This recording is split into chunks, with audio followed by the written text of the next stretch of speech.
ஒரு போட்டோ தானே, ஒரு நிமிஷம் கூட ஆகாது கதிரு. சீன் போடாம வந்து நில்லு. எடுத்துக்கோங்க. அந்த தலைய வாருப்பா.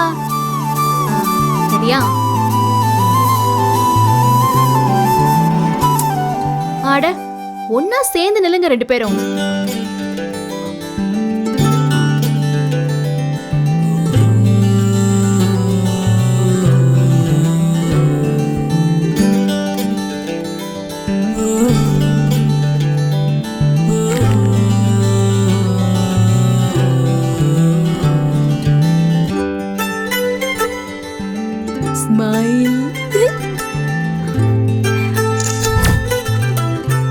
திரும்பி வந்தது 2 பேருக்கும் திருஷ்டி சுத்தி போடணும்.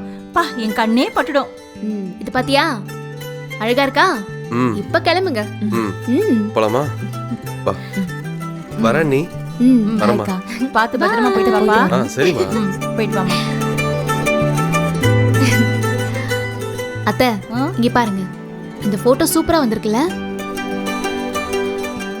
எவ்வளவு அழகா இருக்காங்கல்ல 2 பேருமே.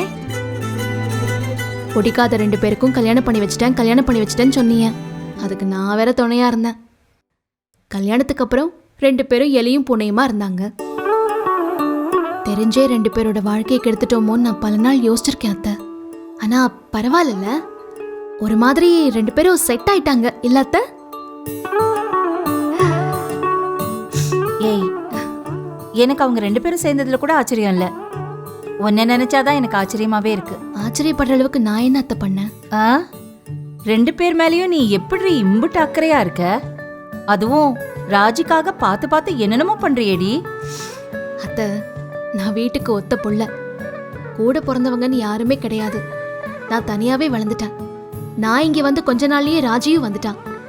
அக்கா அக்கா அக்கான்னு என் பின்னாடியே தான் சுத்திட்டு இருக்கா.